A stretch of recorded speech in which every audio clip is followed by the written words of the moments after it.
पाकिस्तान में हवाई सफर PIA पर ही होता था, लेकिन 1993 में पाकिस्तान में प्राइवेट एयरलाइंस के जहाज प्रॉपरली उड़ना शुरू हो गए। इन्हीं में से एक भोजा एयर थी। अगले कुछ सालों में भोजा एयर के जहाज कई रूट्स पर उड़ना शुरू हो गए, लेकिन दोस्तों कुछ सालों के बाद भोजा एयर मसलों में घिर गई। इनकी फाइनेंशियल कंडीशन यानी मौशी हालात इतने अच्छे नहीं थे। भोजा एयर अपने पार्किंग फाइन्स भी भर नहीं पा रहे थे और इसीलिए ईयर 2000 में भोजा एयर पर UAE में पाबंदी लग गई। दोस्तों इसके बाद बहुत जल्द भोजा एयर पाकिस्तान में भी बंद हो गई। अगले 11 साल तक भोजा एयर बंद ही रही, लेकिन 2011 में एक दफा फिर से भोजा एयर को लॉन्च किया गया। ये मार्च 2012 की बात है, जब भोजा एयर का जहाज 12 साल बाद फिर से उड़ना शुरू हुआ। सब कुछ बिल्कुल ठीक जा रहा था। दोस्तों अप्रैल 2012 में भोजा एयर ने अनाउंस किया कि ये पहली दफा अपनी इवनिंग सर्विस शुरू करेंगे। इनका जहाज कराची से इस्लामाबाद शाम के वक्त उड़ना था। ये एक इंतहाई कामयाब रूट था। बहुत से लोग शाम के वक्त ट्रैवल करते थे।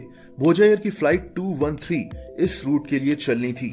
दोस्तों ये वही बदकिस्मत जहाज था जिसकी ये कहानी है। ये 20 अप्रैल 2012 की शाम थी। इस जहाज में 121 मुसाफिर सवार थे।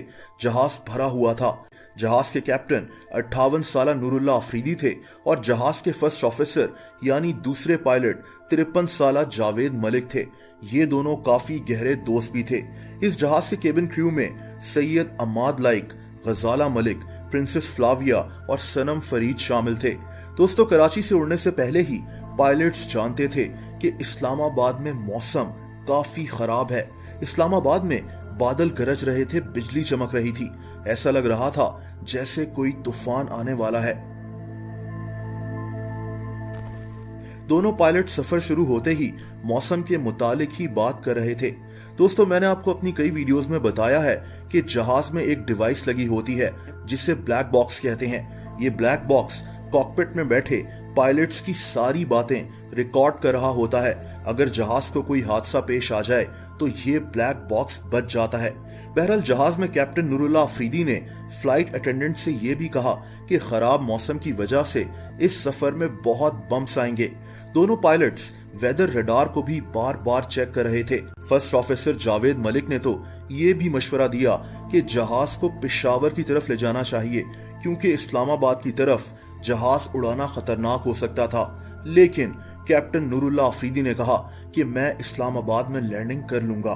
दोस्तों जहाज में मौजूद वेदर रडार में साफ दिखाई दे रहा था कि इस्लामाबाद का मौसम मजीद खराब होता जा रहा है।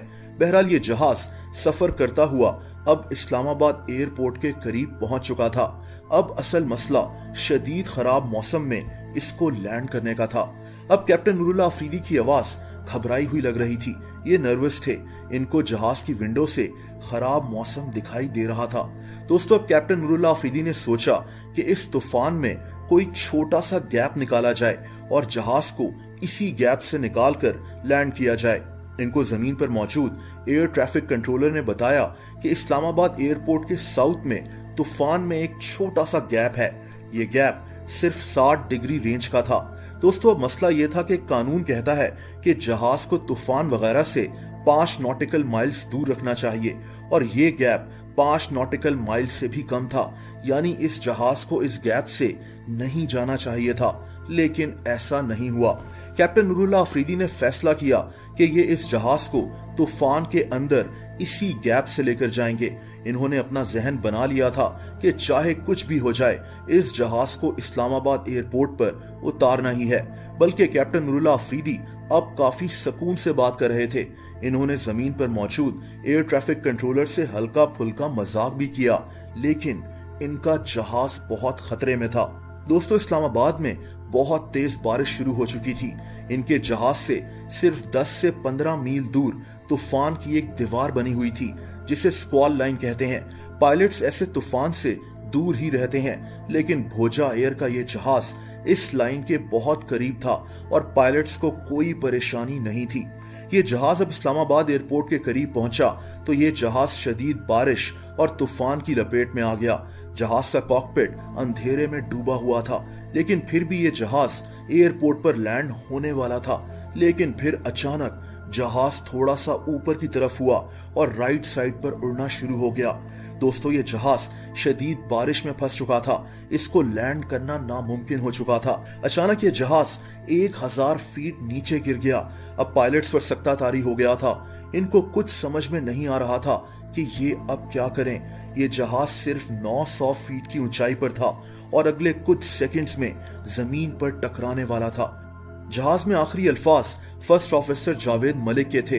इन्होंने कहा, गो अराउंड, और उसी वक्त ये जहाज चकलाला के करीब गिरकर तबाह हो गया।